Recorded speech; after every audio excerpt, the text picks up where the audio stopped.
Hello friends, আবারও স্বাগত জানাচ্ছি আরও একটি ইন্ডিয়ান ভিসা রিলেটেড ব্লগে। ব্রেকিং নিউজ হয়েছে একটা, সেটা আপনারা অলরেডি আমার থাম্বনেল দেখেই বুঝে গেছেন যে ইন্ডিয়ান হাই কমিশন থেকে একটি জরুরি নোটিশ দেওয়া হয়েছে বাংলাদেশ থেকে যারা ইন্ডিয়া যেতে চান তাদের জন্য। আপনারা জানেন যে এতদিন আপনারা বিভিন্ন ভিসার জন্য 824 টাকা ফি দিতেন, সব মিলিয়ে ভিসা প্রসেসিং ফি। ভিসা ফি বলে কিছু নেই, ভিসা প্রসেসিং ফি।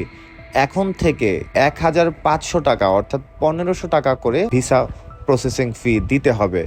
অর্থাৎ যেখানে আগে ছিল 824, এখন আপনাকে গুনতে হবে 1500 টাকা। অগাস্ট মাসের 10 তারিখ থেকে 1500 টাকা আপনাকে গুনতে হবে। আপাতত যে medical visa, student visa, double entry visa বা এন্ট্রি ভিসা এগুলো চালু আছে, সেগুলোর জন্য আপনাকে 1500 টাকা পেমেন্ট করতে হবে। তবে অগাস্টের 9 তারিখের মধ্যে যারা অ্যাপ্লাই করবেন তারা 824 টাকাই দিবেন। বাট আগস্টের 10 তারিখ থেকে 1500 টাকা পেমেন্ট করেই আপনাকে ভিসা নিতে হবে। কিন্তু এখানে একটা ব্যাপার হচ্ছে গিয়ে, ইন্ডিয়ান হাই কমিশন থেকে জানানো হয়েছে বাংলাদেশিদের জন্য ইন্ডিয়ান ভিসা ফি একদমই নেওয়া হয় না, এক পয়সাও নেওয়া হয় না, টোটালি ফ্রি। আর আমরা যেই টাকাটা দিই বা বাংলাদেশিরা যেই টাকাটা দেয় সেটা হচ্ছে গিয়ে ভিসা প্রসেসিং ফি। অর্থাৎ এই 1500 টাকা ভিসা প্রসেসিং হিসেবে নেয়, যেটা সেবার জন্য নেওয়া হয়।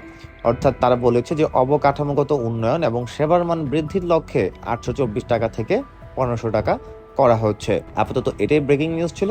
নেক্সট টাইম আবারও নতুন কোনো নিউজ পেলে আপনাদেরকে জানিয়ে দিব। সে পর্যন্ত সবাই সুস্থ থাকুন, ভালো থাকুন।